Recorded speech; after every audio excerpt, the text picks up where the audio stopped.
Good morning po, mga kapatid. Nakaka-nervous pa lang tumayo dito. Ah, sa mga bisita, welcome po sa CCC. At sa ating nasa online, good morning po sa inyong lahat, mga kapatid. Sabi po sa John 4:24, God is a spirit. Those who worship Him must worship Him in spirit and in truth. Nasa atin po yung dalawa na yon. So wala pong hahadlang para makapag-worship tayo ng tama sa ating Diyos Ama.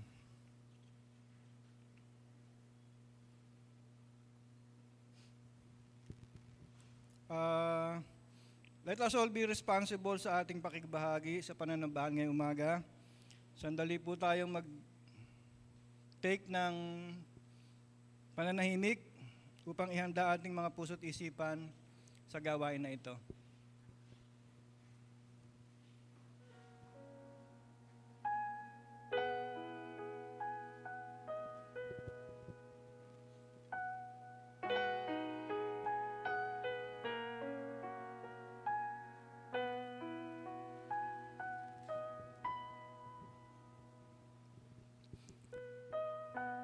Tayo na't lumapit kay Yahweh na Diyos.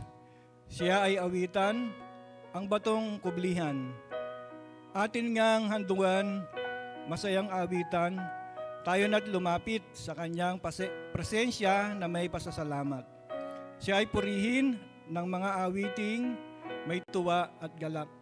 Awit 95:1-2. Tinatawagan ko po ang Creative Hearts at ang Praise and Worship para pangunahan tayo sa pag-awit.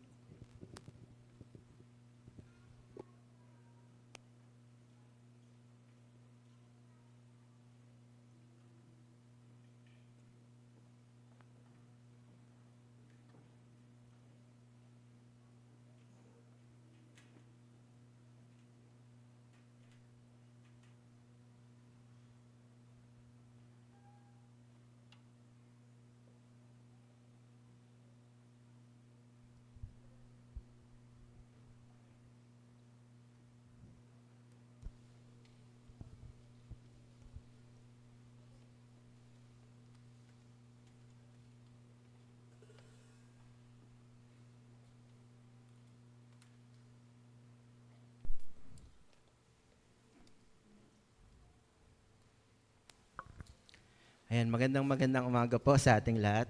Pasensya na po sa maikling delay. Medyo may mga inaasikaso lang po dun sa may tech booth. But again, magandang umaga po sa ating lahat. Ayan, maaari po bang pakibati ninyo ang inyong katabi ng isang good morning?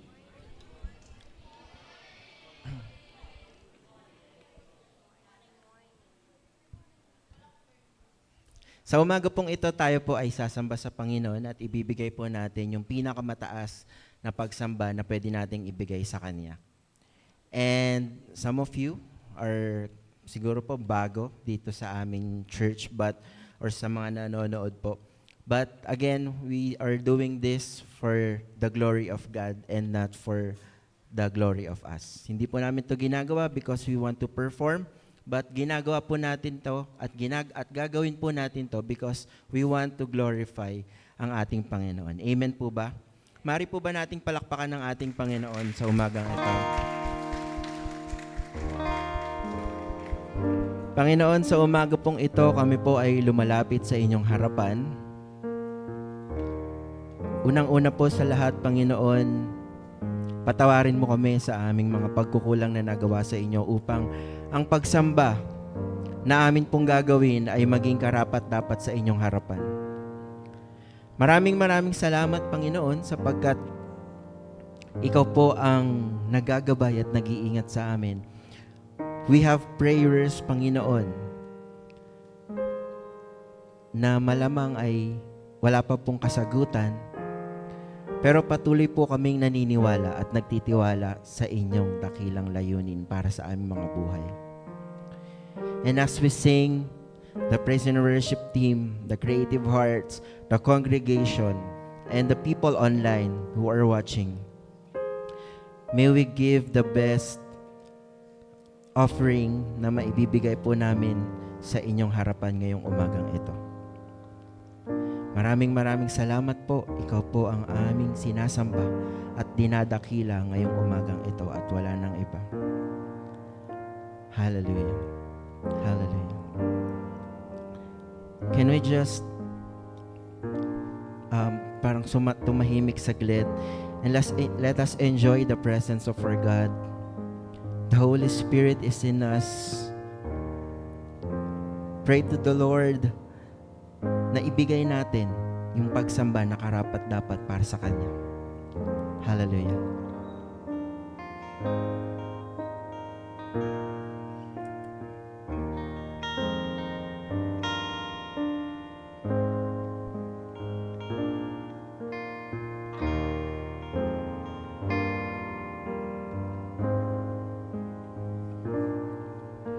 For all you've done, for all you're going to do, we give you thanks and we lift our praise to you. Can we sing that again?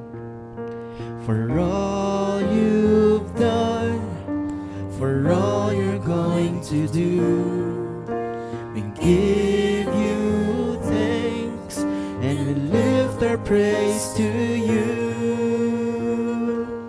We give thanks, we give praise, for we know that all things work together for our good. We give thanks, we give praise, for by faith we know your grace will see us through. We give praise. Let us stand, church. We give praise, For we know that all things work together for our good.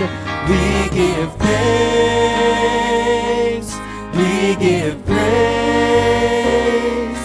for by faith we know your grace will see us through. Lahat pong lahat ay tumayo. For all those things that we don't understand, we come by faith and place them in your hands. We give thanks, we give praise, for we know that all things work together for our good.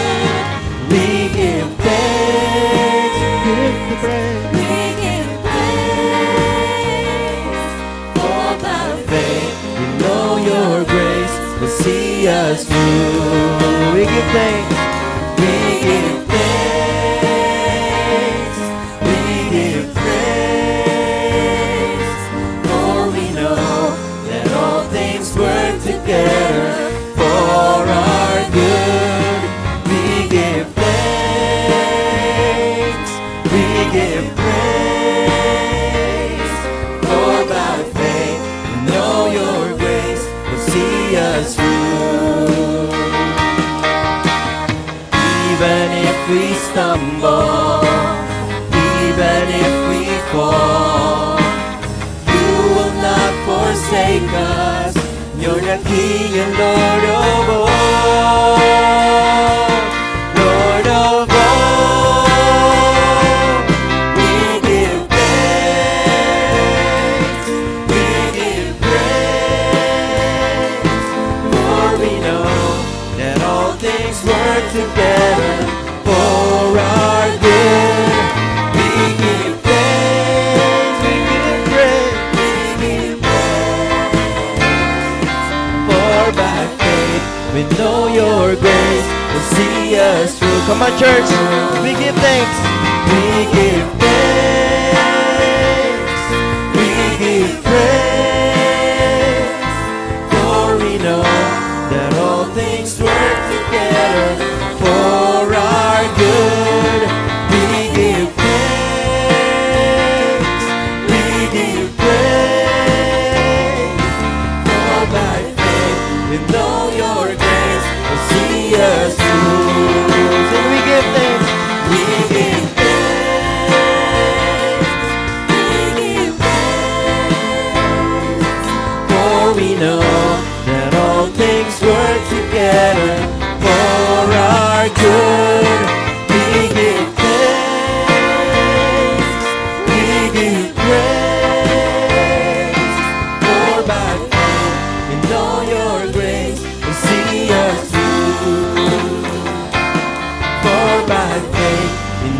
your grace will see us through.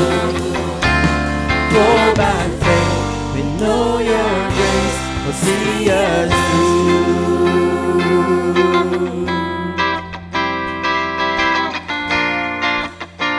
Yes, Lord, we thank you. For you deserve the glory and the honor today. Psalm 1:7 verse 1 says, give thanks to the Lord for he is good. His love endures forever. Amen. Let us continue to worship our God in spirit and in truth.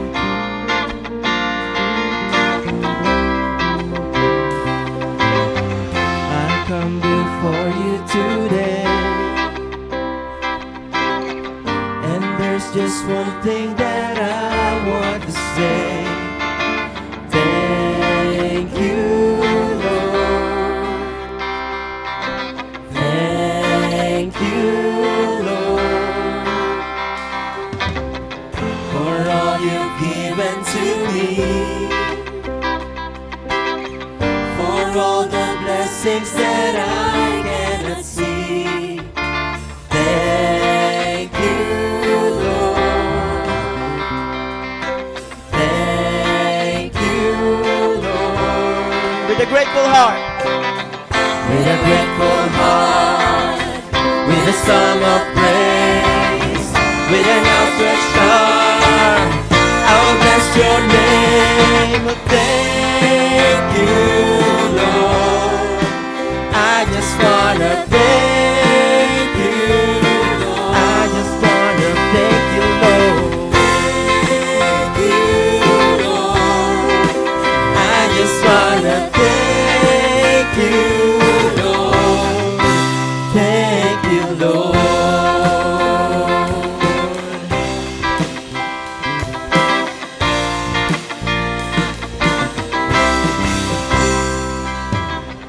For all you've done in my life, you took my darkness and gave me your light. Thank you, Lord. Thank you, Lord. You took my sin and my shame. You took my sickness and healed all my pain. Oh, thank you, Lord. Thank you, Lord. Come on, church. Let us sing. With a grateful heart, with a song of praise, with an outstretched arm, I'll bless your name. Oh, thank you, Lord. I just wanna thank you. I just wanna thank you, Lord. Thank you, Lord. I just wanna thank you, Lord. Thank you, Lord. Thank you, Lord. I just wanna thank you. I just wanna thank you, Lord. Thank you, Lord. I just wanna thank you, Lord. Thank you, Lord. I say thank you, Lord. And I just wanna say thank you, Lord, for all the blessings that you've given us. Oh, we say thank you, Lord. I just wanna say thank you, Lord. Oh, thank you. Oh, thank you,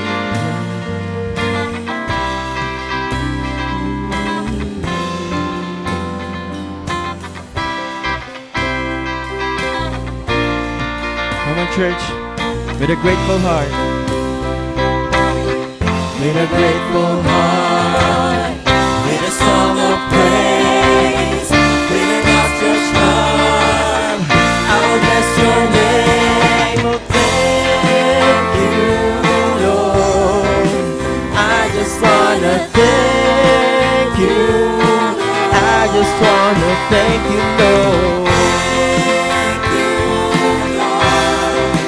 I just wanna thank you, Lord.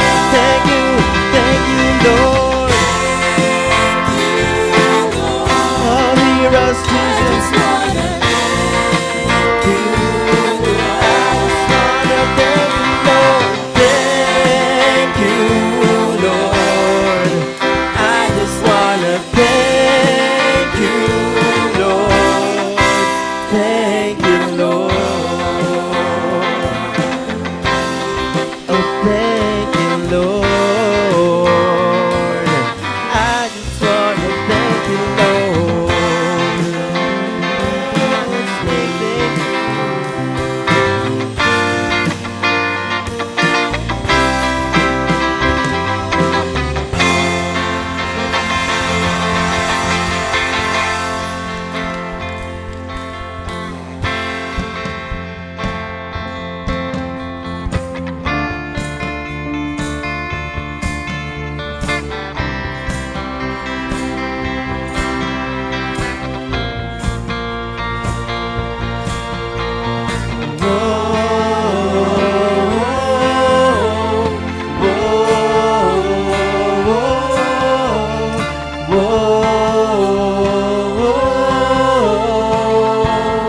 Come on, church.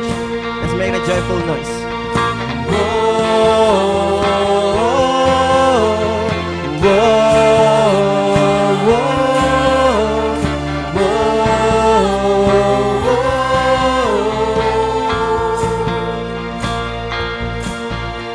Give thanks to the Lord our God and King. His love endures forever. For He is good, He is above all things. His love endures forever. Sing praise, sing praise. The mighty hand and outstretched arm. His love endures forever. For the life that's been reborn, His love endures forever. Sing praise, sing praise, sing praise, sing praise. Come on, church. Forever God is faithful. Forever God is strong. Forever God is with us. Forever.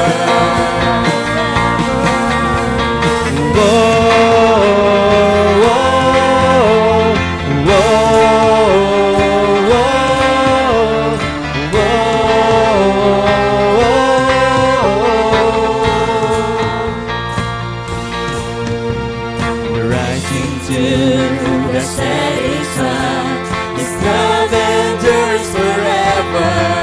And by the grace of God, we will carry on. His love endures forever. Sing praise. Sing praise. Sing praise. Sing praise. Sing praise. Yeah, forever God is faithful. Forever God is strong. Forever God is with us. Forever, forever, yeah. Forever God is faithful. Forever God is strong. Forever God is with us. Forever. Come on, church.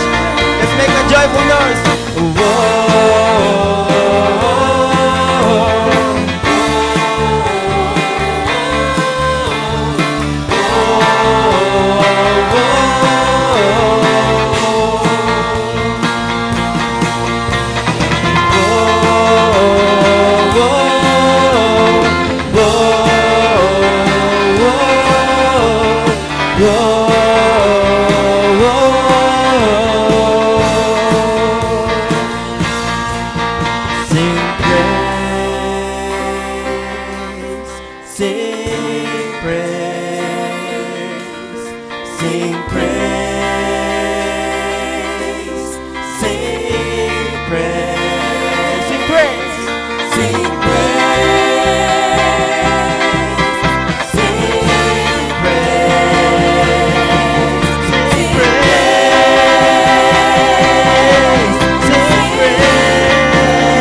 God is faithful. Forever God is strong. Forever God is with us. Forever.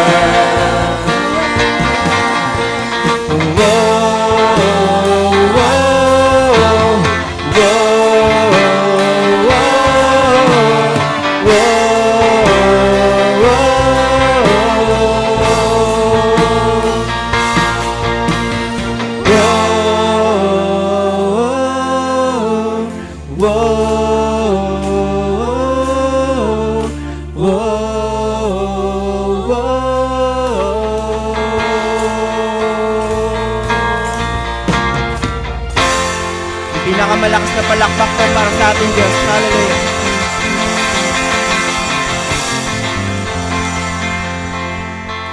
Let us continue to worship our Lord. Panginoon, maraming salamat po sa inyo pong ginawa sa krus.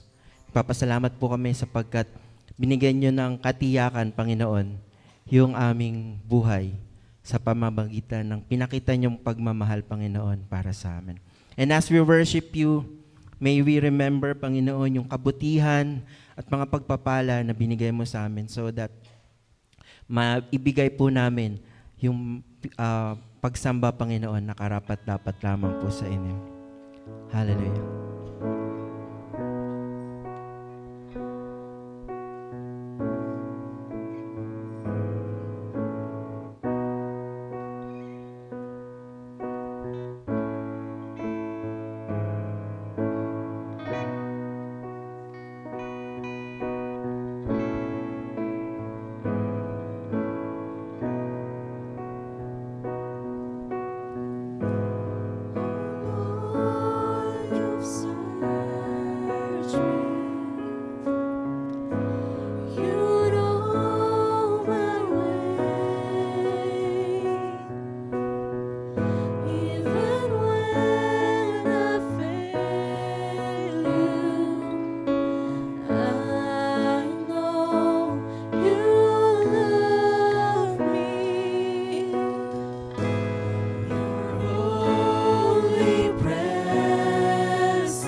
Separate me now.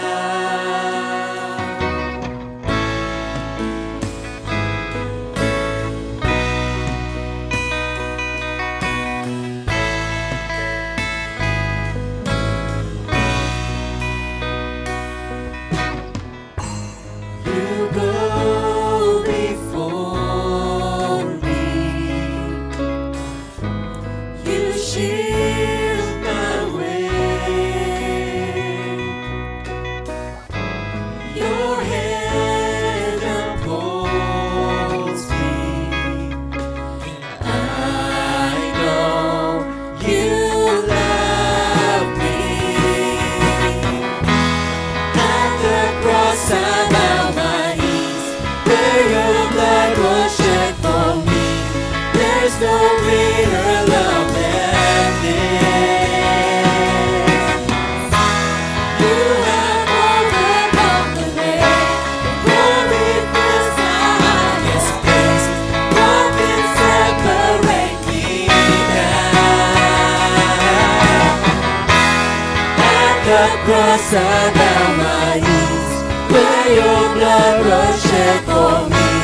There's no greater love than this. You have overcome the grave.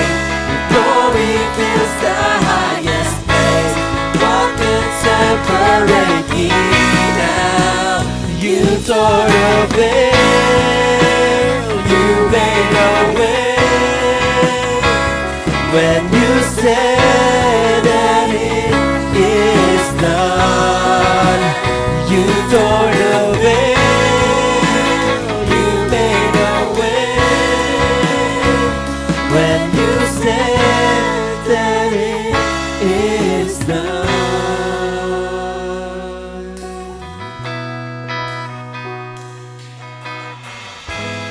And when the earth fades, falls from my eyes,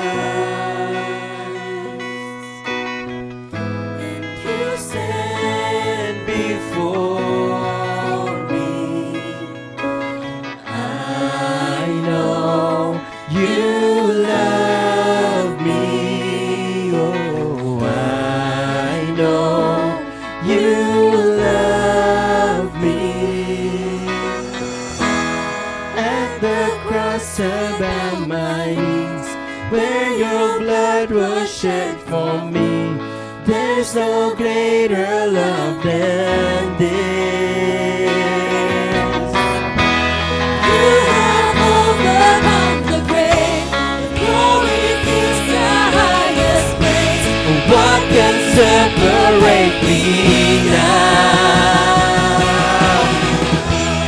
At the cross about my knees, where your blood was shed for me, there's no greater love than this. You have overcome the grave, the glory fills the highest place. What can separate me now? At the cross about my knees, where your blood was shed for me, there's no greater love than this. You have overcome the grave, the glory fills the highest place. What can separate me now? You tore the veil, you made a way. When you said that it is done, you tore the veil, you made a way. When you said that it is done, you tore the veil, you made a way. When you said that it is done, you tore the veil, you made a way. When you said that it is done.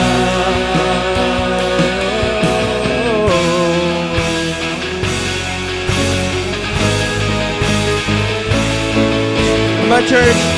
Lift your praise to the Lord. Hallelujah.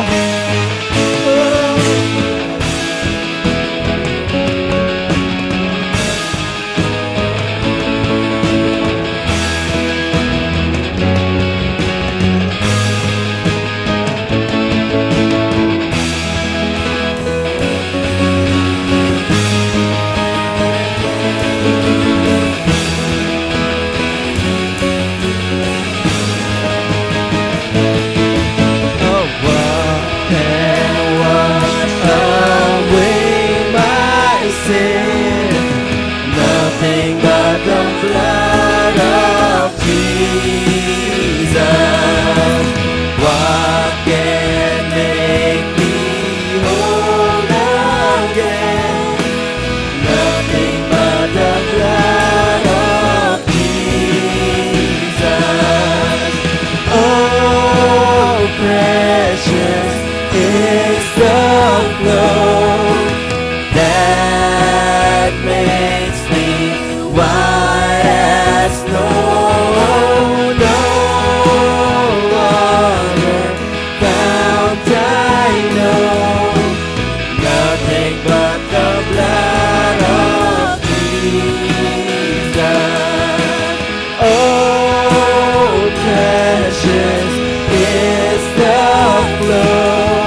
for the last time.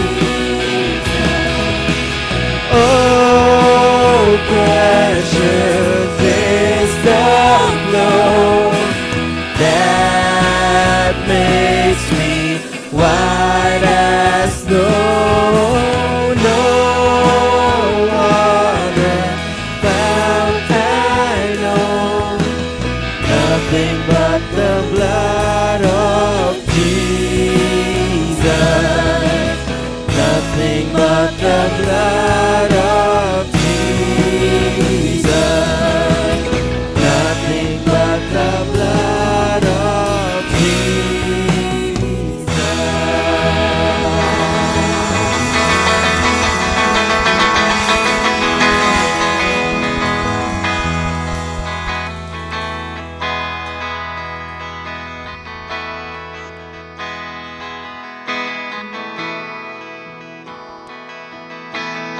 Kaya po yung manalangin. Diyos amang makapangyarihan sa lahat, lumalapit po kami sa inyong trono ng biyaya at habag.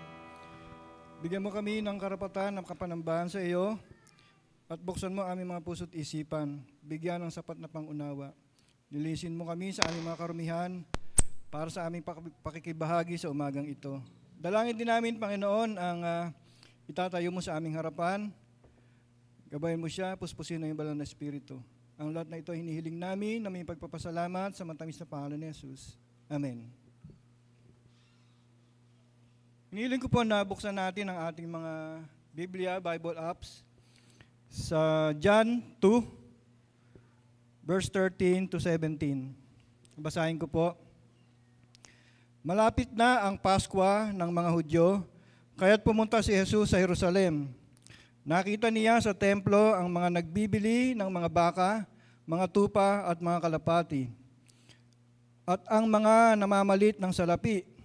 Gumawa siya ng isang panghagupit na lubid at pinagtabuyan palabas ang mga mangangalakal, pati na mga baka at tupa.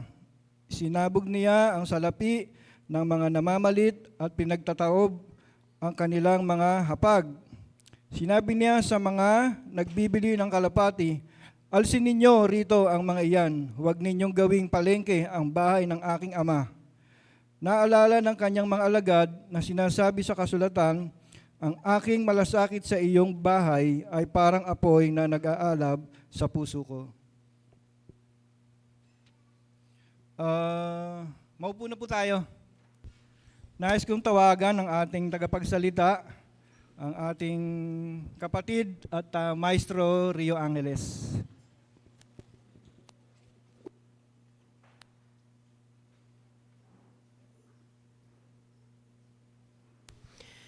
Hello.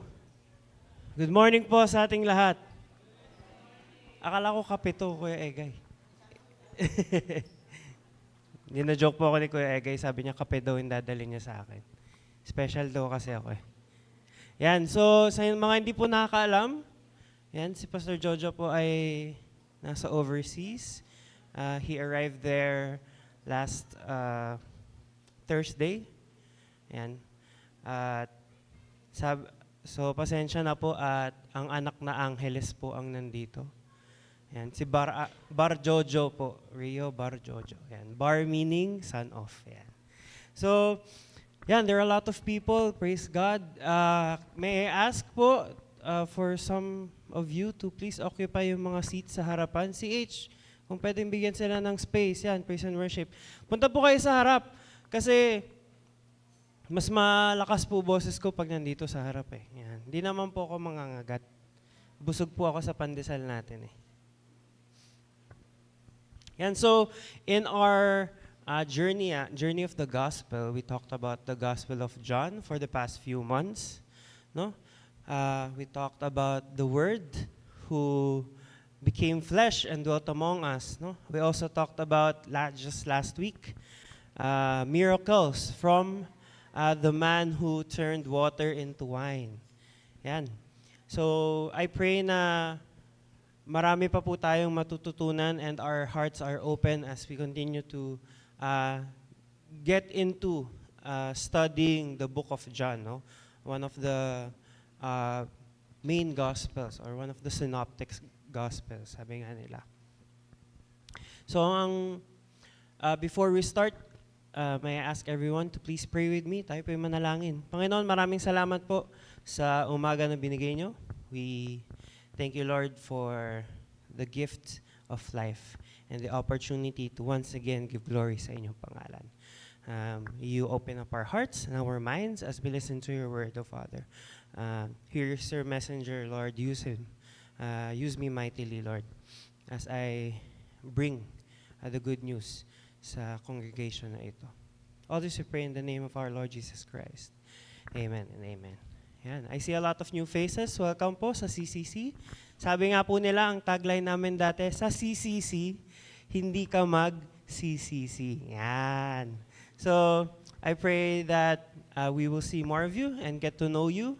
So please stay after the worship service para naman po chikahan po namin kayo para makausap ka namin. We would love to hear your story as well. Yan. So ang na-assign po sa akin this morning is on John chapter 2, verse 13 to 17. Ngayon po, this is directly after the story of the wedding of Cana, wedding at Cana. And the story talks about Jesus, coming into the temple of Jerusalem, seeing there were a lot of merchants. Nakita na maraming nagbebenta, maraming money changers, nagpapalit ng pera. So, kumbaga sa term natin, naging food court, naging food park, naging fair, yung place na kung saan nag-worship ang mga tao. So at that moment, Jesus took on a bundle of cords, tied them into a whip, tapos he drove everyone, out of the temple, including the oxen, the sheep, even the money changers. Then he overturned yung mga puan, yung mga pera, lahat. Hinagis niya, So, may joke po yan eh. As sabi nga po ng mga tao, na kapag nagagalit ka, lagi mong iisipin what would Jesus do, di ba? Yung sinasabi ni Jesus, you turn the other cheek. Pero sabi nila, hindi. Kapag nagalit ka sa isang tao, what would Jesus do? Nagwawala daw siya. Yan. So just to be clear, the emotion that Jesus had in this moment was anger out of being offended. This is how we say the authority of God being angry. And anger is not a bad emotion. Sabi nga po ni Pastor Jerry Sereno dati, emotions are there to help us. It is not there to be of negative nature. Hindi siya para maging negative. So ang kalungkutan, hindi masama yan because it tells us that we are sad. Anger is also there, as I've researched. The feeling of anger comes from someone or something bringing danger sa'yo. So, yung signals ng utak mo sinasabi, uy, danger, nakakatakot to. Medyo humahatak na to sa personal space mo. Medyo nanggugulo na to ng rhythm mo. So, at that point, we sometimes feel anger. So, it tells us that something is wrong. So, at that point, Jesus also felt that something was wrong. That's why he took action. And it was not an impulsive move, As other people say, yung mga anti dyan, Sinasabi nila, si Jesus nagagalit yan, impulsive siya, gumalaw. Pero no, it was not impulsive. Kasi kung impulsive siya, he would not take up the cord, yung mga tali, at hindi niya gagawang whip. Ibig sabihin, pinag-isipan to. It was carefully planned. And the term was not also he hit these people, or he hit merchants, or he hit the sheep, the oxen. No, he drove them away. Ibig sabihin, pinaalis niya lang. Many scholars believe na yung whip na yon was only there to guide yung cattle out of the temple. Kasi nga, ang lalaki ng mga yun, and by their culture and by knowledge, gumagamit talaga sila ng tali para mag-guide tong mga hayop na to towards a certain place. Yan. So just to clear this out, no, it was not an impulsive and very angry move by Jesus. It was a carefully planned, no, action wherein he has felt offense, no, he has felt anger or he has sensed that something is in danger. Yan. So what else has happened? Why did he do that? Why did he drive everyone away? Bakit niya pinalayas? It's simple, no? Sabi nga sa verse 16. Ito mo. Sabi here, take these things away. Do not make my Father's house a house of trade. Ayan, sabi pa nga po sa John. In other Gospels, no, it also says, you have made the house of prayer a den of thieves. Ayan. So there was ample reason or meron talagang rason si Jesus kung bakit siya nagalit ng ganun. They have disrespected the house of the Lord, the house of worship and prayer, into a den of scammers and thieves. And kung ikaw yun, no, magagalit ka rin kung may biglang pumasok sa church natin at biglang nagbenta. No? Maraming nagbenta, biglang naging, naging food park nga kamo. Talagang ma-offend ka. Bakit nila ginagawa yung house of worship into something na nandadaya ang mga tao? No? Parang ginawa niyong, ang tawag na OTB, on-track betting po ba yun? No? So you would take offense as well. So that's the whole story of this passage of John chapter 2, no? Pakitulong na lang po. Now, an additional small background, no? Yung clearing of the temple was not the clearing of the temple, is one of the few verses or events that are present in all four synoptic gospels. Synoptic meaning they're all showing the same structure, the same story. So in this case, the story of Jesus, lahat yan, Matthew, Mark, Luke, and John, all of them talked about Jesus clearing the temple. But there is also a question. Pag tinignan niyo po yung mga chapters, John lang ang below chapter 10, no? Ang Matthew chapter 21, ang Mark chapter 11, Luke chapter 19. So, pag tinignan niyo po, the three of them have talked about clearing the temple sa later part pa ng gospel nila or sa later part pa ng book. Wherein John has it sa simulang-simula. Okay? So, linawin lang rin ulit natin. Baka kasi curious po tayo. So, in John, the book of John, the Gospel of John was the last book to be written, no? So yung nasulat na yung Matthew, nasulat na yung Mark, nasulat na yung Luke. John wrote it at the end of his days, sa dulong-dulo. And some scholars believe na ang John chapter 2 was like a flashback. Yan. Yung sinasabi nila, na flashback of what happened. So nagkaroon ng wedding of Cana, nag-flashback dun sa nangyayari during that time, tapos bumalik lang ulit.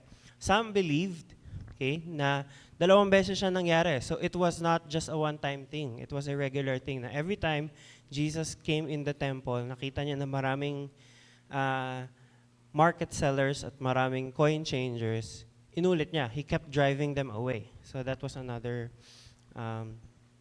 reason for it. No? So yan lang, just to share. Sabi nga, share ko lang.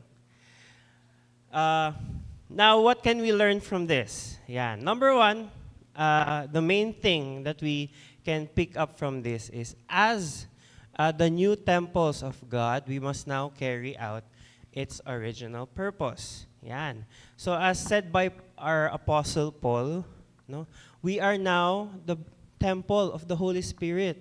The Spirit lives in us. No? As Christians, God dwells in our hearts. No?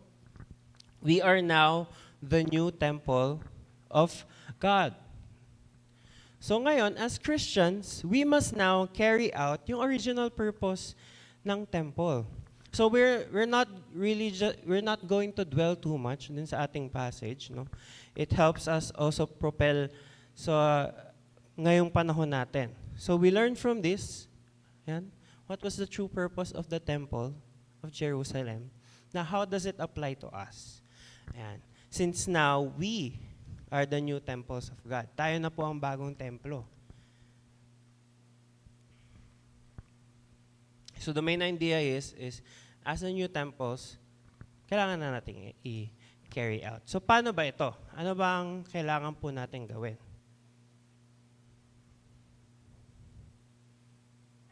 Yan. Okay. So what was the purpose of God's temple? During the Old Testament, during the New Testament, may certain purpose po yan. We are going to focus syempre dun sa passage natin of John 2, which happened in the courts of the Gentiles. Yan. So number 1, what was the main purpose of God's temple? Yan. It was a place washed for or washed by Christ.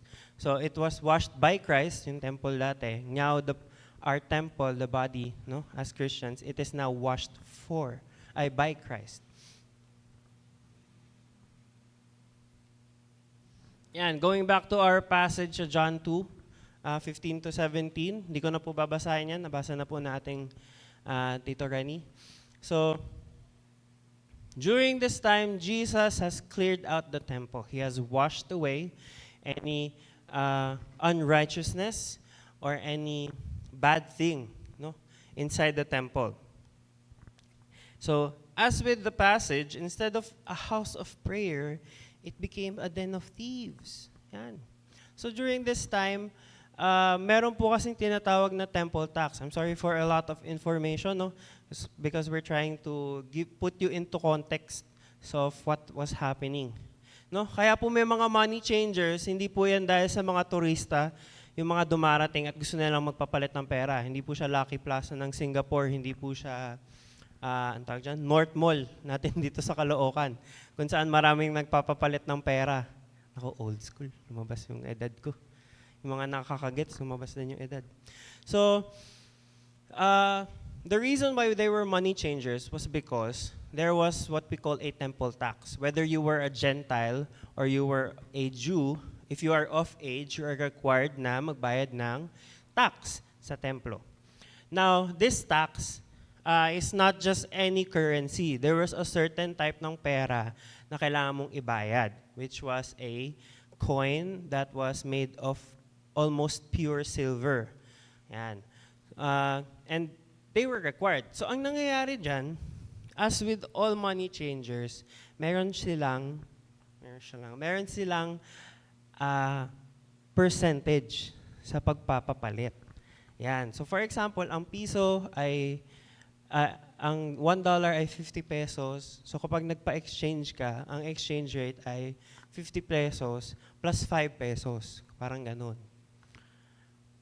So, doon pa lang, there was already a big red flag, no? There was already a warning na bakit nagkakaroon ng mga ganong exchange if the purpose of it was to pay taxes, no? Why are people supposed to be taken more money, no, sa pinapapalit nila? What if yun lang yung pera nila at kailangan nilang pumasok sa templo para magpuri sa Panginoon ng mga Jews, no? Why are we being scammed out of this? Yun ang problema sa money changers dun sa loob ng temple. Because a percentage of what they earn from the money changers, binibigay sa church. So, nagiging business siya. Yan. Which is one thing that the modern church is not leaning towards, no? The church is not a business. It is a place of worship, no? It is a house of prayer. Pero, with what was happening during that time, nagiging business siya. Nagkakaroon ng porsyento ang church na to, ang temple ng Jews. Now, you might think that there's nothing wrong with that, no? kung ikaw yung nandito sa sitwasyon na to, ikaw yung mga money changer, or ikaw yung mga nagbebenta ng mga oxen, ng mga animals for sacrifice, isipin mo, ano bang masama dito? Ayaw ba ni Lord na mag-prosper ako through the church? No? Ayaw ba ni Lord na magkakaroon ako ng income dahil sa simbahan? Well, as Peter, no, and the modern church, the new church of Christ has shown to us, we have to look at it not as a business. It is a home. It is a community. No? It is a family. Hello. And it is a family. So whatever income we take from this, no, sa buhay natin, we use it to help people. Now, by having money changers or having mga nagbebenta ng mga animals at a high price at not a fair price, no, nasira yung pagiging community. So yun yung number one na ayaw ng Panginoon sa mga money changers at sa mga nagbebenta. He does not want it to be a marketplace. He wants the church to be a community. Yan. Now, going to our hearts, yan, going out to our lives now, paano tayo magiging modern temple ngayon? Now, the Lord doesn't want one thing and one thing. Ayaw niya nang may kasama siya sa templo. Sa templo niya. Ayaw niya ng iba pang Diyos. Yun ang ibig sabihin niya. The temple of God is for God only. So with our hearts, no? The temple of the Holy Spirit, our bodies as Christians, God doesn't want anyone inside with Him. No? He doesn't want you, doesn't want us to worship other things. He wants us to worship God and God alone. Now, we may be thinking, hindi naman tayo nag-worship ng mga Diyos, no? Wala naman tayong ibang mga sinasanto. Pero, as Christ has told us sa Bible, even with Paul, no, we have our own idols. May mga bagay tayo na inuuna bago ang Panginoon. It could be whatever, no? Ang pinaka-common, money, no? Kailangan nating kumita ng pera. Kaya kahit hindi naman required, mag-OT tayo sa work para may kita tayo. No? Or, ano pa ba? Love life. Ako, mga youth dyan. Mga kabataan natin. Mga inuuna ang love life bago ang church. No? Bago ang Panginoon. We sometimes put family first before God. No? We sometimes put our wives, our husbands first before God. Now, you may be thinking it's harmless. Pero when worst comes to worst, when things happen, nawawala na sa pedestal ang ating Panginoon. Nawawala na sa trono ng ating puso. It becomes a different thing. No? And God does not want that. Ang gagawin ni Lord, kukuha siya ng whip, He will drive everything away. He doesn't want anyone mixed with Him sa mga puso ng mga sumusunod sa Kanya. He wants Him and Him only to be there. No?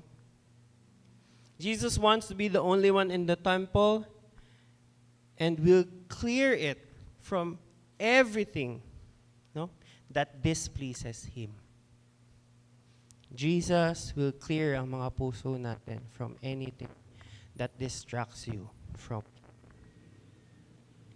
Now, the question po sa atin is Jesus the only one in your heart right now?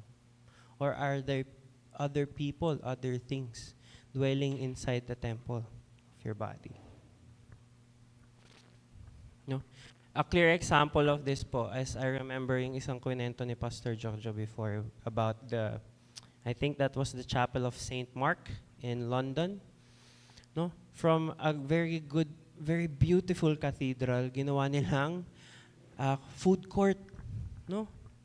Although the discussion was, no, that's not the church anymore because the church are the people who come together and worship Christ. Pero yung such a beautiful church, such a beautiful chapel has been turned into a tourist spot. So, kahit ako na, hindi na for Roman Catholics yun eh. So, kahit ako, I was saddened, no? Imbis na you can see the glory of God through the creation of the hands of His creation as well, no? Naging food court, naging kainan ng mga tao. And nakakalungkot, no? So, yan ang tanong sa atin ngayon. Sa puso mo ba, may food court ba? And is there something else distracting you from focusing your heart sa Panginoon? Number 2, what is the temple? The temple is a way for people to know God. Yan. So ano po ba ibig sabihin nito? As in 1 Kings chapter 8 verse 41 to 43, it talks about the parts of the temple, no? So there are different layers, different parts sa isang templo. At sinabi po dito, very specifically, likewise, when a foreigner who is not of your people, Israel, comes from a far country for your name's sake, yan, for they shall hear your great name and your mighty hand and your outstretched arm. When he comes and prays towards this house, here in heaven your dwelling place, and do according to all for which the foreigner calls to you, in order that all the people of the earth may know your name and fear you, as do your people Israel, and that they may know that this house that I have built is called by your name. So in summary, okay, there is a certain place that Gentiles, okay, ano po ba yung Gentiles? Gentiles are people who are not Jews or Jewish descent, no? There is a place sa Temple of Jerusalem wherein Gentiles can come in and where they can know about God, no? And worship God. Kasi during that time, hindi naman po yan universal na pag sinabi mong God, we're talking about our Heavenly Father eh. So there were a lot of different gods, different cultures, different religions. Kasi hindi pa naman po developed ang networking within other countries. So during that time, there were other people who have heard about the God of Israel, no? Ang God of Israel na nagpagiba sa city ng Jericho just by shouting or just by with music. The God that has freed its people from Egypt. So from stories lang yun. So ang nangyayari, when people are curious about the Heavenly Father or God, the God of Israel, people go there sa temple. And in that temple, there is a courtyard. And that courtyard is a way for the Gentiles to know about God. Nandun yung mga Pharisees, nandun yung mga priests, okay? They help them understand who God is, the God of Israel is. So if you can see, ito po yung main altar. Yan. Okay. Ito po ang court ng mga men. Ito ang court ng mga women. Etong gate na to, sikat po yung gate na yan, that's called the Gate of the Beautiful Gate. Yan. Alam po natin yan. Diyan may hinil si Peter. Yan, nabulag. At lame. Yan. And here, itong malaking place na to, as well as the other side, that is the Gentiles' court. Yan. So, ang laking place. Because they were preparing for a lot of people to know about God.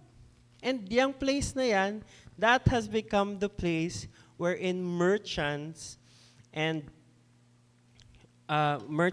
coin changers have been scamming people. Yan. Kaya nagalit din po si Jesus eh. Kasi this area is for other people to know about me, about God. Pero ginawa niyong tourist spot. Tinanggal niyo yung nilagyan niyo pa ng karami-raming distractions. No? So, para sa atin, no, mga Christians, since we are the temple, the new temple of God, isa lang po ibig sabihin yan. We should have parang a Gentiles court. We should be the ones, okay, to let other people know about God, about Christ. No? So we have to look at the purpose. So the old temple, the old courtyard, imbis na maging pang first-time visitors nila, no? Naging pang business. Naging kainan muna. So saan napupunta yung mga Gentiles na gustong matuto tungkol sa Panginoon? Wala na. Kasi sobrang sikip na. There was no more area for them to learn about God, the God of Israel. Kasi may mga iba-ibang layer yan. They can't enter the temple. They can't enter the middle area kasi it's for Jews only. Diba? Ang strict nga po, hiwalay yung babae sa court ng babae sa court ng lalaki. Hiwalay pa yung court ng lalaki sa court ng mga priests. Hiwalay pa yung court ng mga priests dun sa main altar. Diba? Kita mo how layered it is, how sacred it is. And for Jesus to see such distractions is very disheartening for Him. Yan. So sa atin po, we must now be the way para makilala ng mga tao ang Panginoon. No, hindi na nila kailangan pumunta pa ng Jerusalem para matuto tungkol kay sa Panginoon, no, or kay Jesus. Hindi na nila kailangan pumunta ng church. No? They don't need to come to a certain church para malaman ng Panginoon. They can learn it from who? From who? Isa pa po. From who? From us. No? Good morning po. Yan. So they learn it from us. In our workplace, in our schools, no? In our households. Hindi na kailangan na, hindi, pumunta ka sa church, doon mo malalaman tungkol kay Jesus. Hindi. Sa'yo na, ikaw lang. No? God, Jesus can use you to be a way for people to know about Christ. They don't need to go to any other church. They don't need to go to the Temple of Jerusalem. No? They can learn it from you.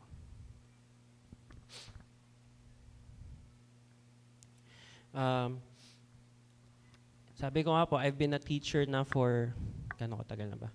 For about 7 months, I think, since September, no?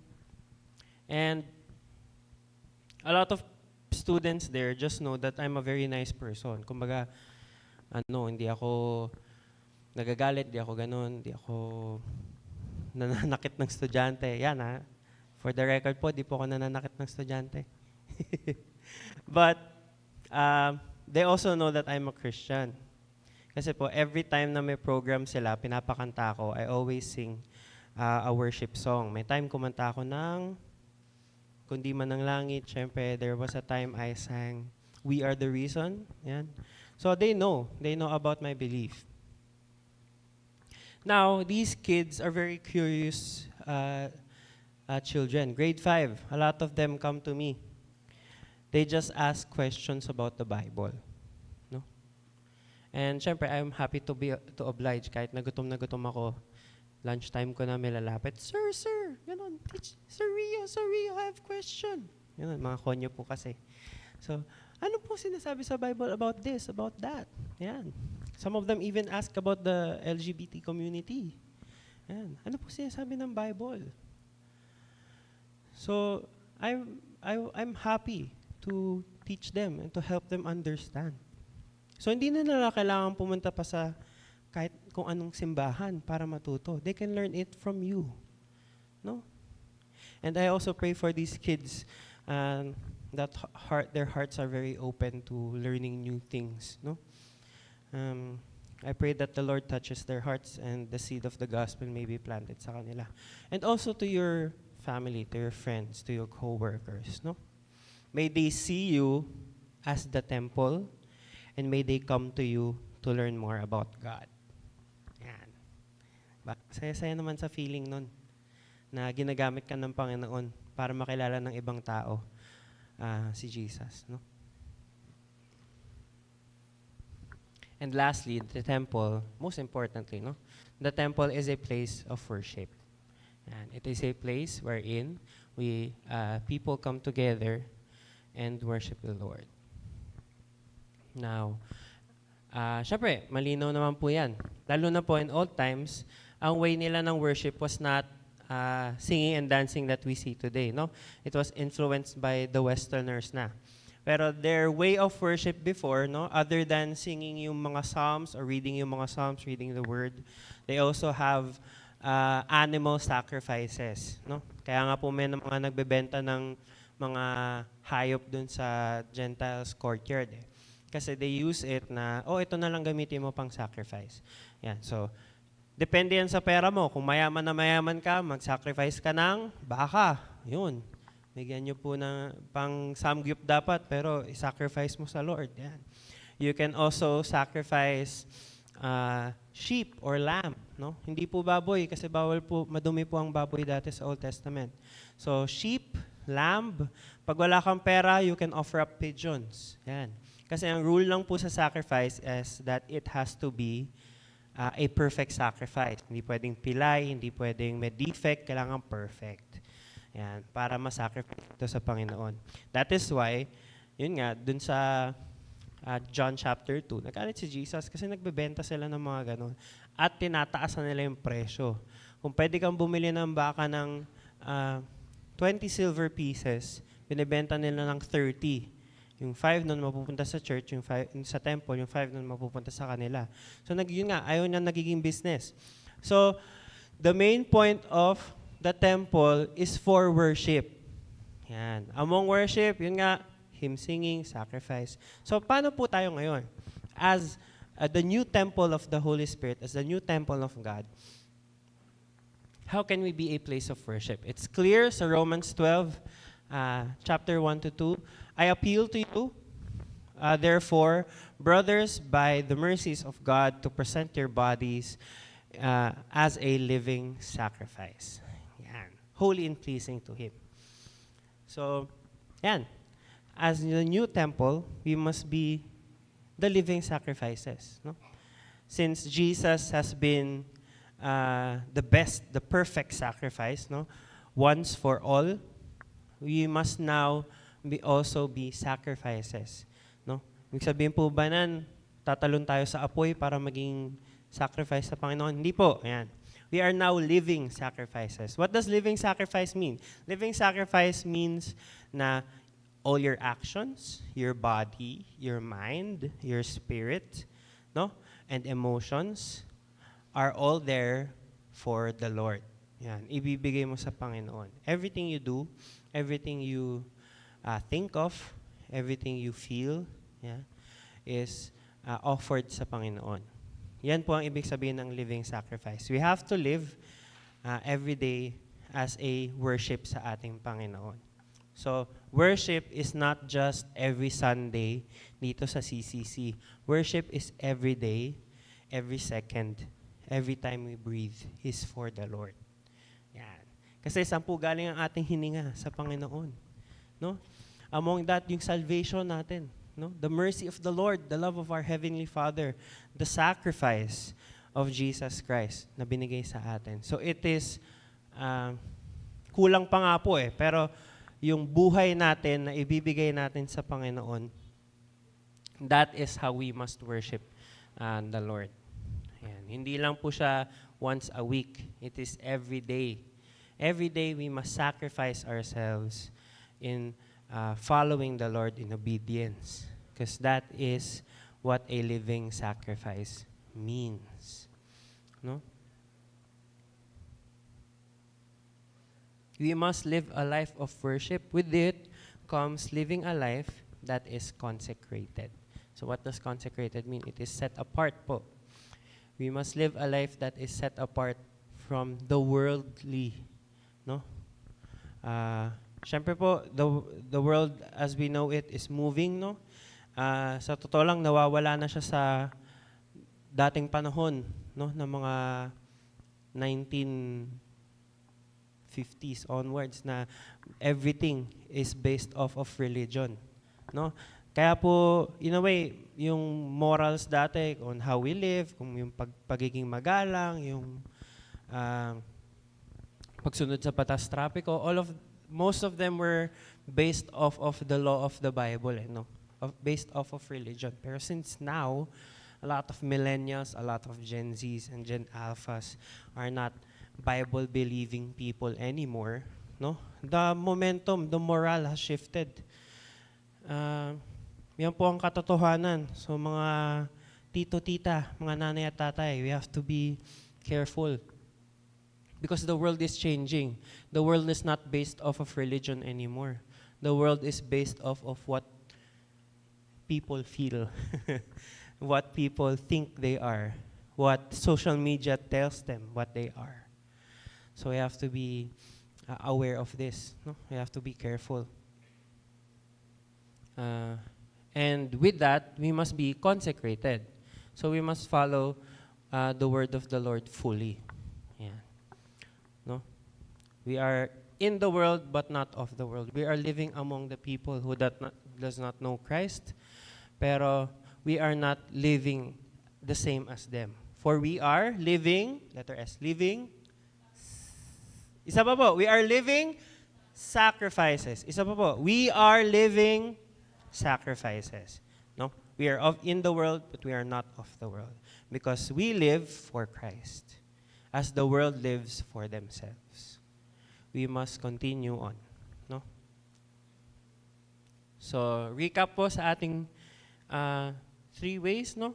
Number 1, the temple is a place washed for Christ or washed by Christ. It is a way for people to know God. And it is a place of worship. Now to close this, after po mag-drive out ni Jesus ng mga merchants and coin traders, the Pharisees, the people, the Jews, all came at him. No? People were angry. Anong ginagawa mo? Bakit mo palayas itong mga to? What gives you the authority? No? Let me just read para mas malinaw sa atin.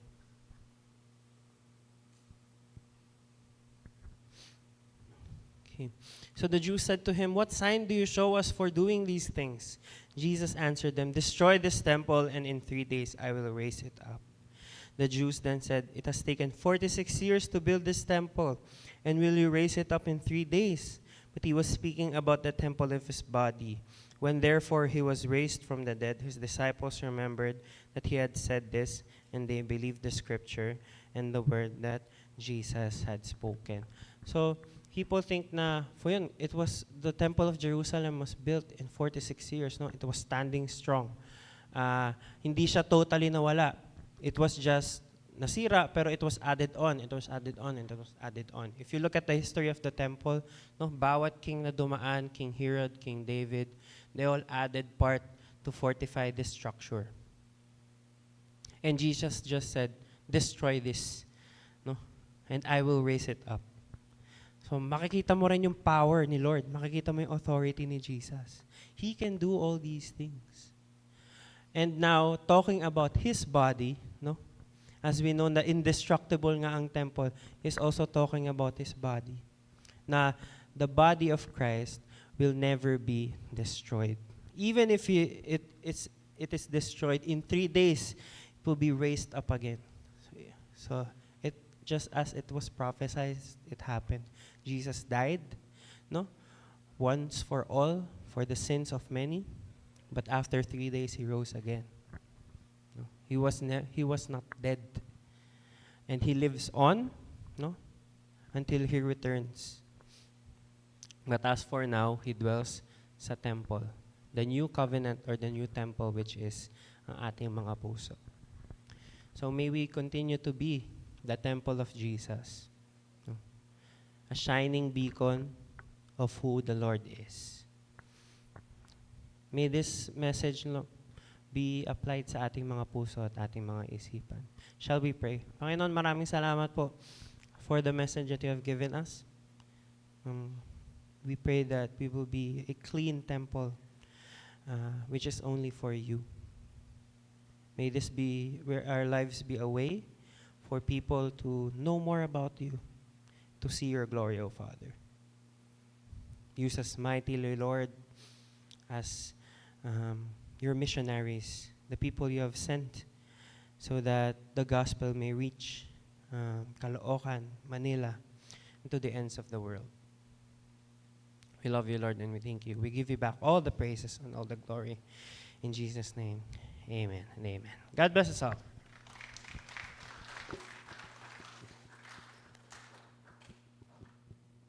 Salamat, kapatid na Maestro Rio, sa isang kumpleto na mensahe. Una, nilinaw niya yung kung bakit nagawa at ginawa ng Panginoon sa Kristo yun eh. Pangalawa, binigay niya yung tayo ang bagong templo, kailangan ipangaral, tsaka living sacrifice. Salamat, purihin ng Diyos Ama. Inaanyayahan ko po na tumayo tayong lahat at sambitin natin ang ako'y isang katiwala sa paraang panalangin. Ako'y isang katiwala, ang lupa ay sa Panginoon at ang buong narito, ang sanlibutan at silang nagsisitahan dito. Kinikilala ko ang Panginoon na may ilalang, may ari, taga-alalay at tagapamahala sa buhay. Sa Kanya ako'y nabubuhay, kumikilos at may pagkatao. Ang aking buong pagkatao at lahat ng aking tinataglay ay sa Kanya. Ang aking panahon, talento, hanap buhay, mga mahal sa buhay at mga material na tinatangkilik ay mula sa Diyos. Bilang katiwalang Kristiyano, kinikilala ko ang pagiging Panginoon niya sa aking buhay at ako ay magsusulit sa Kanya pagdating ng araw. Ngayon ay aking inihahandog ang Kanyang ikapu at ang aking kaloob na naukol sa Kanya.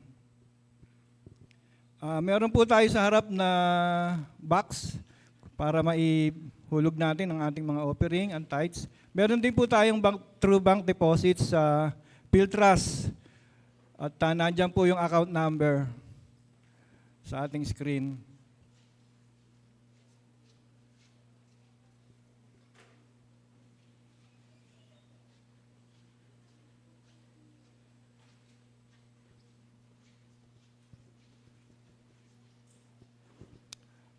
Meron po tayong Sunday School every first and fourth Sunday. Second Sunday, meron po tayong Junior Worship Service, 9:30 a.m. Third Sunday, Halo-Halo Fellowship, 2 p.m. At meron po tayong gawain tuwing Miyerkules, midweek prayer service, 7:30 p.m. po ito via Zoom. At small group, kung wala pa po tayong mga small group, makipag-ugnayan po tayo sa ating Pastor Joms. At CCC Choir Practice every Saturday, 5 p.m. Ngayon po ay 4th Sunday, Family Sunday, kaya wala po tayong gawain. Spend po natin ng time para sa ating mga pamilya. Community Clean Up sa March 29. Sana po ay makibahagi tayo rito. 8 a.m. po, dito kita-kits tayo sa ating chapel. Welcome po, Christian Church.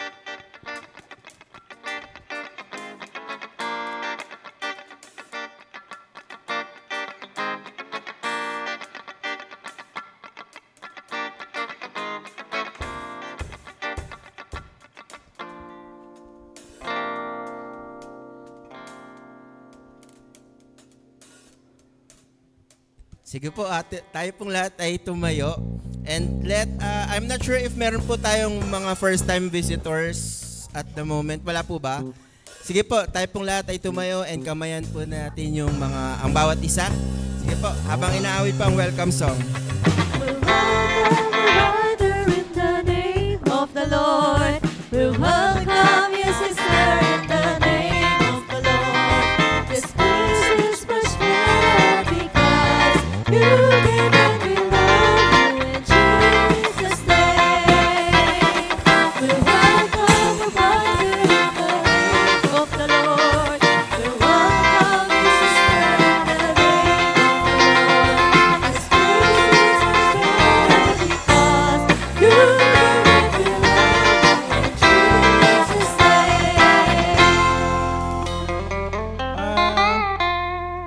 Happy anniversary po, March 28, kay kapatid na Vicente and Mary Grace Villanueva. Batiin po natin sila. Happy birthday to you. May God richly bless you too. As true joys and sorrows flows, may to your vows be true. Kung wala po tayong mga bisita, nais kong tawagan ang ating Pastor Joms para sa pastoral prayer.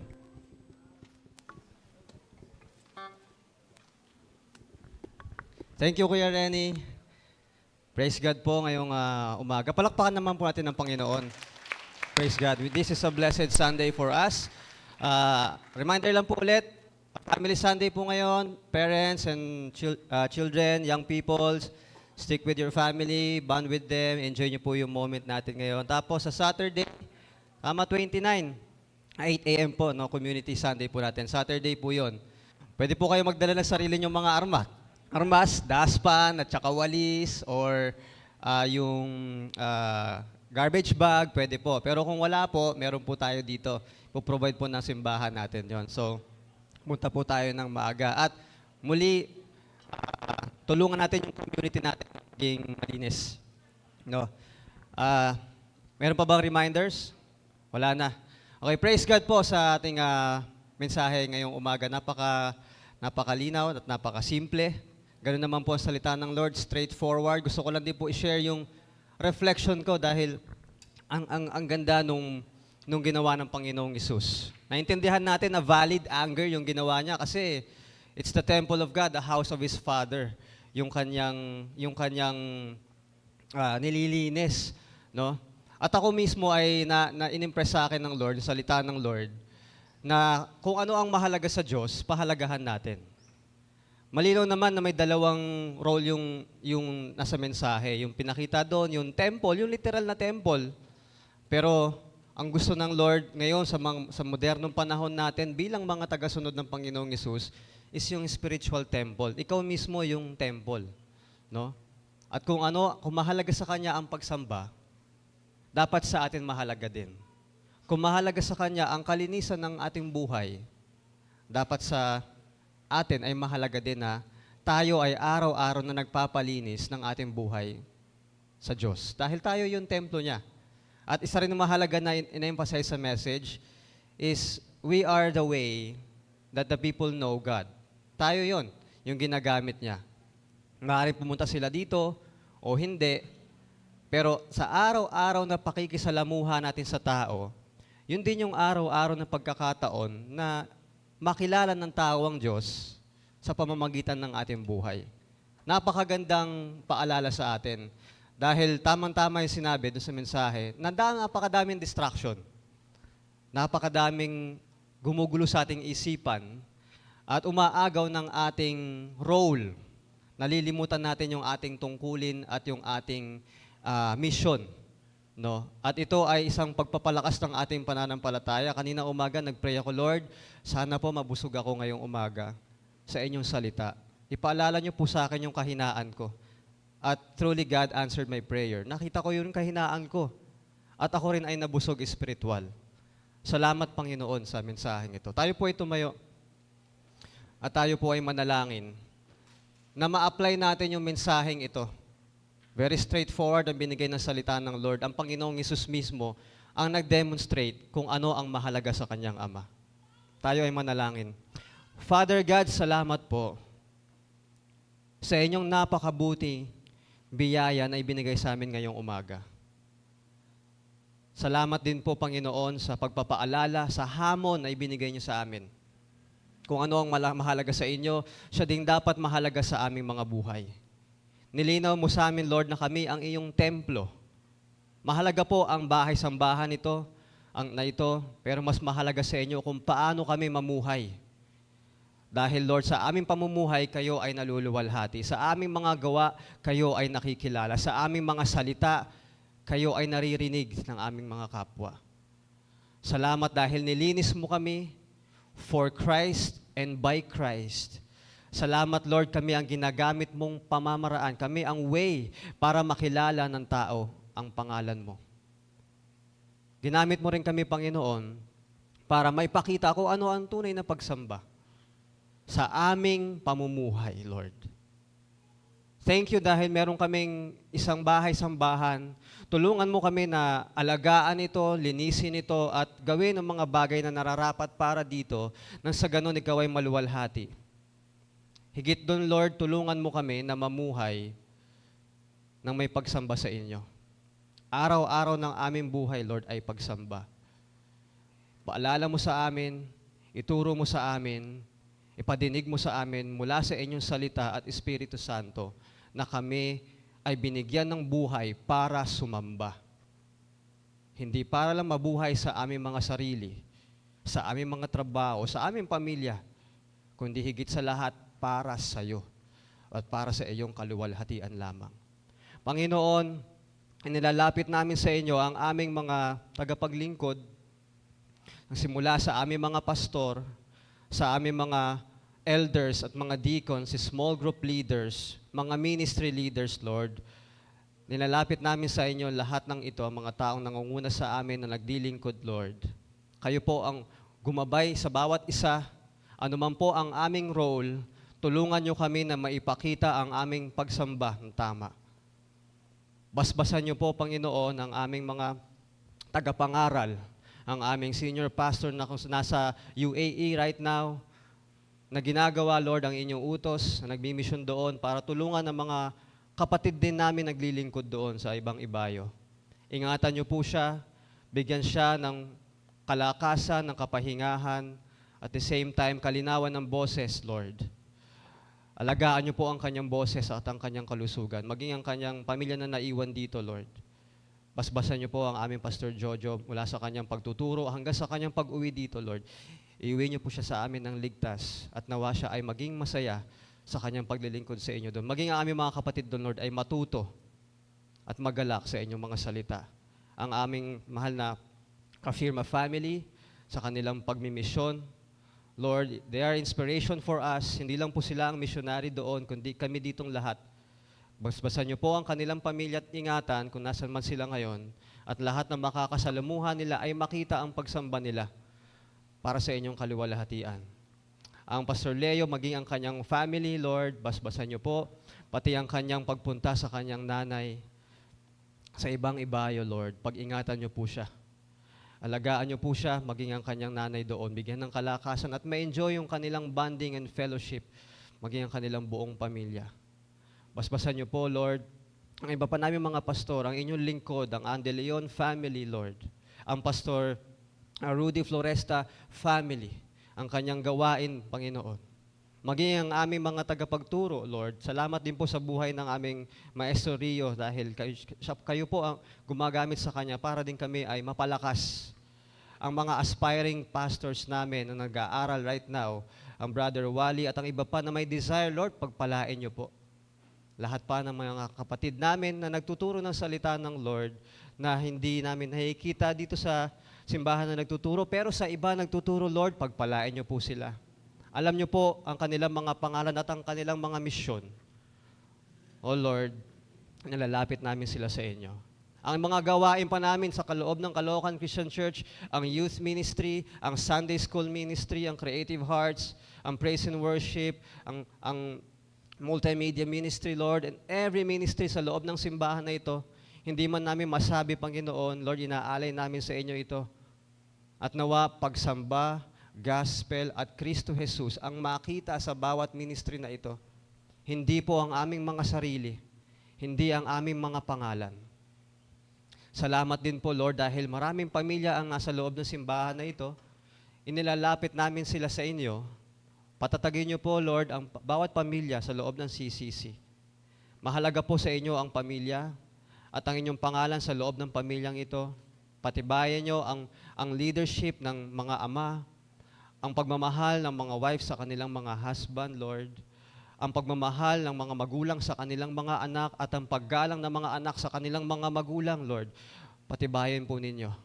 Dahil sa bawat pamilya, Lord, naluluwalhati ang pangalan mo, Jesus. Nawa ang salita ninyo, ang pangalan mo lang ang marinig. Kayo po ang siyang magturo sa bawat pamilya, sa aming lahat dito, Lord. Maaaring nasa online kami, nasa overseas, o nasa Caloocan Christian Church. Lord, bless each family. Dahil ito ang ginagamit mong mga missionary sa mga kapitbahay namin. Tama po ang inyong paalala sa amin na importante na kami mismong naghahatid ng mensahe sa bawat tao. Hindi man po namin ma-invite lahat dito sa loob ng simbahan na to. But Lord, we are here para kausapin ang aming mga kapitbahay through the families. Ganun po kahalaga ang pamilya sa inyo. Ipaalala nyo po sa amin yan, na kayo po ang priority. Bless all the marketplace ministers, Lord, ang mga may-ari ng negosyo, whether online business, physical business, ang mga ginagamit mong mga kapatid namin, mga anak po ninyo sa government, sa field na ito, na nagtuturo, Panginoon, sa mga eskwelahan, maging sa medical field, whatever field, Lord, wherever mo kami dalhin ang aming mga paa, use us in order, Lord, to show your name, to say your name, to help them understand your will, and for them to worship you alone. That's the mission, for them to worship you, for them to know you and serve you mightily, Father God. We also pray for our brothers and sisters na nasa banig ng karamdaman at nasa stage pa rin ng pagluluksa, Lord. Katagpuin nyo silang lahat. Pagalingin nyo sila. Ang kanilang mga puso at mga katawan, Lord, bigyan nyo po ng ginhawa. Bigyan nyo po ng pag-asa. Ang kanilang mga lumuluhang mga mata, ang kanilang puso, Lord, na namimighati, bigyan nyo po, Lord, ng pag-asa. Hayaan nyo po silang tumingala sa inyo, umiyak sa inyo, humingi sa inyo ng kanilang pangangailangan. Pagpalain nyo ang kanilang kahinaan dahil kayo po magpapalakas sa kanila. Just like what you said, blessed are the weak, for they will be strengthened by you and you alone. We are praying, Lord, for all of them to be healed, to be comforted, to be encouraged, Lord, for your name's glory alone. We are praying for this country. Lord, alam naman po namin na ang bansang ito, lalo na ang aming gobyerno, ay malungkot. Hindi namin nakikita, Panginoon, o maliit lang ang nakikita namin na pag-asa. Pero pag tumitingin kami sa inyo, may pag-asa. Lord, bigyan nyo kami ng kumpiyansa, bigyan nyo kami ng karunungan kung paano namin titingnan ang aming mga leaders. Bigyan mo kami ng patience. Huwag na po namin sanang ilagay sa aming mga kamay ang paghahatol, Lord. Dahil ang nakikita naming mga government leaders namin ay kagaya din naming mga makasalanan. Panginoon, ilagay niyo po sa pwesto ang mga tamang tao. Ang mga tao na mayroong tamang puso, na ang nais lamang ay paglilingkod sa kapwa, hustisya, katuwiran, patas, Panginoon. Ilagay niyo po ang tao dito. Turuan niyo po kami na bumoto ng maayos. Turuan niyo po kami na bumoto ayon sa inyong salita, hindi ayon sa popularidad at hindi ayon sa mga paborito lang namin, Lord. Wala kaming alam. Inaamin po namin, pero kayo ang matalino. Turuan mo kami, Panginoon, na magpatawad din at nawa, Lord, hindi man namin makamit ang hustisya dito, Lord, hindi man mo namin makita na siya din aming hangad, sa inyong panahon, may hustisya. Vengeance is yours, Lord. And grace is yours too. Turuan mo kaming mahalin ng hustisya, but at the same time, ibigay ang biyaya sa aming kapwa. Panginoon, dalangin lang namin sa bansang ito ay maging maayos, maging mapayapa, maging sa aming mga kapatid, Lord, sa mga kapwa naming kapuspalad, huwag niyo po silang kalimutan. Tulungan niyo po niyo sila. Gamitin niyo po kami sa iba't ibang kaparaanan para maipakita ang pagmamahal namin sa kapwa, lalong-lalo na sa mga kapuspalad. Lord, pagpalain niyo po ang bansang ito, maging ang aming mga local governments, pati ang community na ito, Caloocan, kung saan kami nakatayo, tulungan mo kami, Panginoon. Pagpalain niyo po ang mundo. Tulungan niyo po ang mga kapatid namin na siyang nangangaral ng gospel sa buong Pilipinas at sa buong mundo. Ang mga kapatid naming simbahan na siyang matapat, na naglilingkod at nagtuturo ng salita ninyo at naghahayag ng mabuting balita. Itong mission na ito, Panginoon, locally at globally, ibinibigay na namin sa inyo, maging ang kapatid namin, mga kapatid namin sa Bataan, Sambales, sa mga mission doon, Lord, bless all of them. And may your gospel be heard through us, locally and globally, Lord. All this prayer, Lord, inilalagay namin sa inyong paanan. Tugunin niyo po, ayon sa inyong kalooban, at sa ayon sa inyong oras at kaluwalhatian. Ito po ang aming dalangin sa pangalan ni Jesus. Amen at amen at amen. Caloocan Christian Church, may the love of the Heavenly Father, the grace of Jesus Christ, and the fellowship of the Holy Spirit be upon us all forever and ever. Amen at amen.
Panginoong Hesus.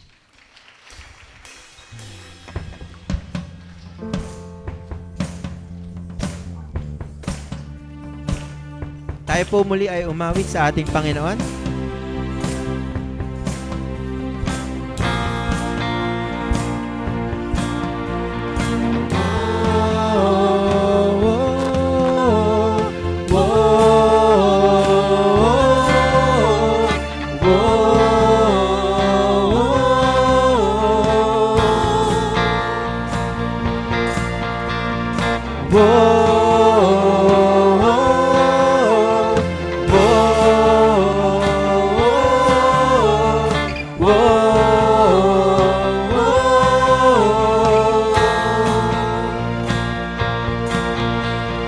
Thanks to the Lord, our God and King.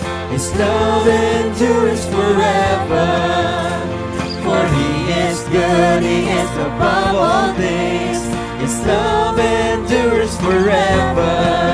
Sing praise,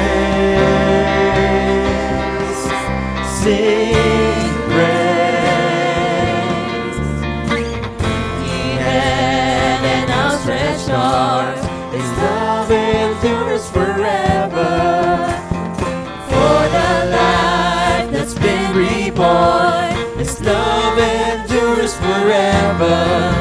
Sing praise, sing praise, sing praise, sing praise.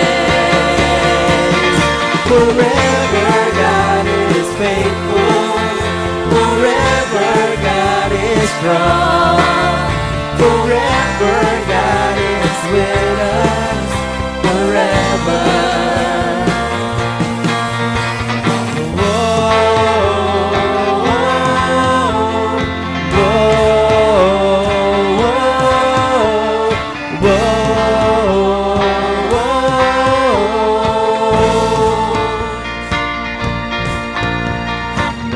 sing to the setting sun.